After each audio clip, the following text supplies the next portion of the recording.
Hello বন্ধুরা, এখন দেখো ঘড়িতে কটা বাজে। ঘড়িতে এখন বাজে তোমার 11টা 15 বাজে। তো অনেক দিন পর তোমাদের কাছে ব্লগে ফিরে এলাম। তো তোমরা সবাই কেমন আছো? আমি ভালো আছি। হ্যাঁ, নতুন জায়গা মানে অনেক দিন আসা হলো, 1 মাস আসা হয়ে গেল। এখন আমি আছি মাইথনে।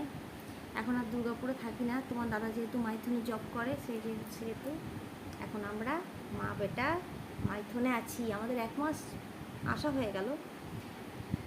হ্যাঁ, তো আজকে তো দিনটা মোটামুটি ভালোই গেল। মানে ভালো গেল বলতে গেলে কি, তোমার কালকে রাত থেকে শরীরটা প্রচণ্ড খারাপ আমার আর ছেলের। এখানে জলটা একটু বুঝতেই পারছো, নতুন জল নতুন জায়গা, একটু শ্যুট হচ্ছে না, একটু পেট ফেট একটু খারাপ হচ্ছে। তো রান্নাবান্না সব সকালে হয়ে গেছে। তো মা বাবাও আমাদের সঙ্গে আছে, মানে আমার শ্বশুর শাশুড়ি আমার সঙ্গে আছে। ওনাদের বয়স হয়েছে, কোথায় রেখে দেবো বলো তো?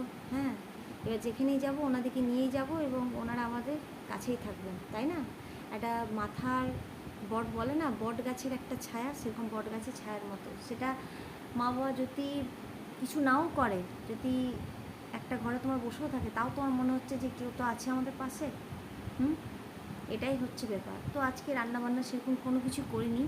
আজকে রান্নার মধ্যে তোমার করেছি মুসুরির পাতলা ডাল করলাম, কেন সবারই পেটের অবস্থা খারাপ, আমার মায়ের, আমার ছেলের। আমার তো কাল থেকেই চলছে, ছেলের আবার আজ থেকে শুরু হলো, মায়েরও কাল থেকে চলছে। তো পাতলা করে মুসুরির ডাল করলাম, ভাত করলাম, উচ্ছে আলু ভাতে করলাম, আর লাউ ঝিঙে পোস্ত করেছি, আর একটু আলু ভাতে। আর খাওয়ার সময় ভাবছি দুটো পাঁপড় টাপড় ভেজে নেবো, দেখি কতটা কী পারি। এই হলো আজকে সিম্পল মেনু, সেরকম কোনো কিছু করিনি। মাছটা সবই ফ্রিজে আছে, কিন্তু আর করতে ইচ্ছা করলো না। মানে তোমরা দেখবে হয়তো পেট খারাপ হলে না শরীরটা খুব দুর্বল লাগে, খুব উইক লাগে। চান টান সব হয়ে গেছে, পুজো টুজো চান টান সবই সারা হয়ে গেছে। ছেলেকেও 4টি ভাত খাইয়ে দিয়েছি, আমিও 4টি তোমার শুকনো মুড়ি খেলাম, মাও খেলো 4টি, বাবাও খেলো। হ্যাঁ, এই সব চলছে। তো তোমাদের কাছে এবারে আবার ফিরে আসবো, সবই কিছু দেখাবো তোমাদের, সকাল থেকে রাত অবধি কীরকম কী, মানে নিত্যদিনের কীরকম কী চলছে না চলছে। তো আমার ব্লগটাকে তোমরা আবার দেখতে থাকো নতুন করে, ঠিক আছে? তো অনেক দিন পর তোমাদের কাছে আবার ফিরে এলাম, আসা হয় না, কেননা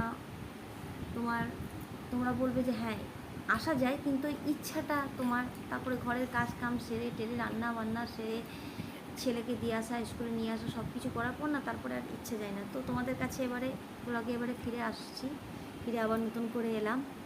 তো চলো, আমার ব্লগটা তোমরা অবশ্যই দেখবে, আর লাইক করবে, শেয়ার করবে, আর সাবস্ক্রাইব করতে ভুলবে না।